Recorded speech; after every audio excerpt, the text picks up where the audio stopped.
Well, I'm in my classroom. Yeah! So this is my first end of summer work day, starting to set up my T.A.B studio for student artists and myself to work in this year. There's still a lot that has to be done before I can really set up, but I want to show the sort of stage one, and we'll go from there. So I'm standing in front of the door. So if we walked in the door, all right. To the right, two sinks. This here is the painting studio. There's a table here for 4 students, and I'll add another like desk sort of thingy here and hang things on that board. And then the sign out and pencil sharpener are over there as well. All the extra stuff is on top of the shelves or in a closet somewhere.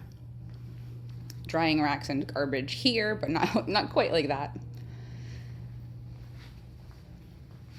Over here is also painting with a second sink, and then it becomes printmaking and painting later in the school year. And all of the supplies that go along with that studio go on the counter or in this shelf over here. I also used that shelf to create a barrier between sinks because when there's not a barrier between sinks, sometimes there are other issues. We've got the agenda and sketchbook requirements on that door there. Okay, so facing the other direction.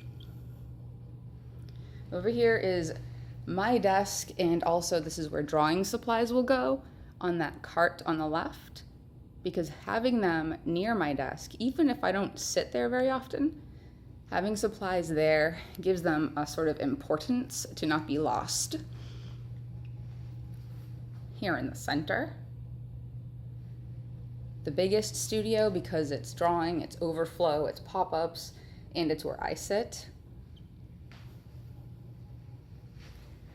Right in front of the sign here, there will be, I put usually a little shelf with examples and supplies and whatever else needs to go there.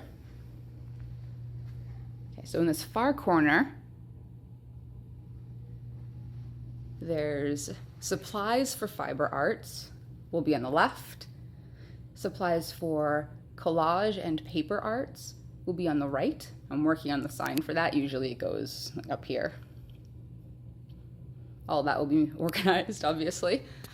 And then the board back there, where all the chairs are at the moment, will have examples of those things, fiber arts, collage, and paper arts. And then often when this area fills up, students will take their supplies from there and bring them to the center table. So this cart will be drawing supplies, as will that cart there.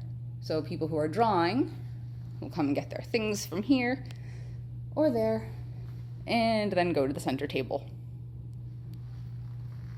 On the board behind me, I have the sign on the top is glaring, but it says, "The cleaner you keep the art studio, the messier I will let you get." We review what that means pretty often. The wall of wow will have examples of artwork, eventually by students. Currently it's by me from last year. And then the art studio habits of mind. Very important and often referenced right there. Okay, then finally, over there on the other side of the room, we have sculpture, which is a favorite for many students.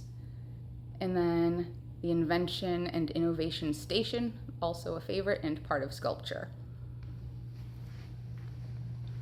So this is not set up yet, but I sort of started.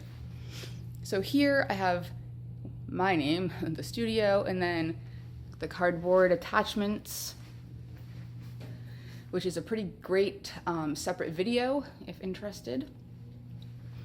Then all the things that go with sculpture. There will be table caddies and everything. This top shelf will be cardboard, which will stay neat for about 2 seconds. More cardboard, cardboard tubes. The size tester, that's very important. It says you must work small. And egg cartons. Then for sculpture, what I do is assign like the first day of school, these shelves will just be empty. And each will have a classroom number for a class that has art, term 1.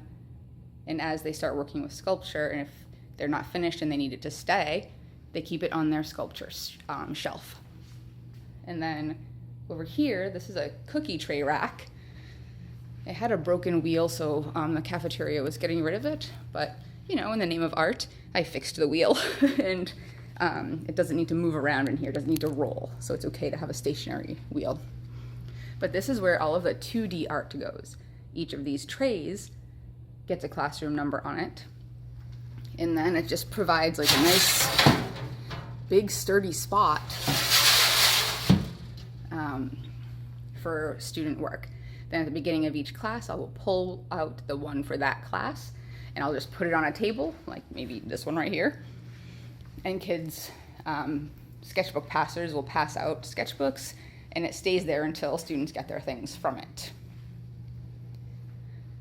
This is my chalkboard, Waldorf inspired, currently blank, but soon I will write something or draw something on it for the beginning of school.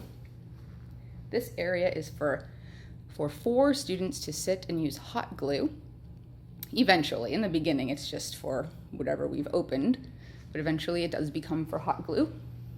And the Invention and Innovation Station is just full of assemblage materials, found objects, things that broke, stuff I find outside. There's all sorts of things, and I'm just always bringing stuff in. And I have a few other teachers in my building too that just always are bringing things in so that I can add to these bins and keep them full. Student artists make absolutely remarkable things with the stuff from these bins. All right, I guess that's about it for now. Yes, so painting.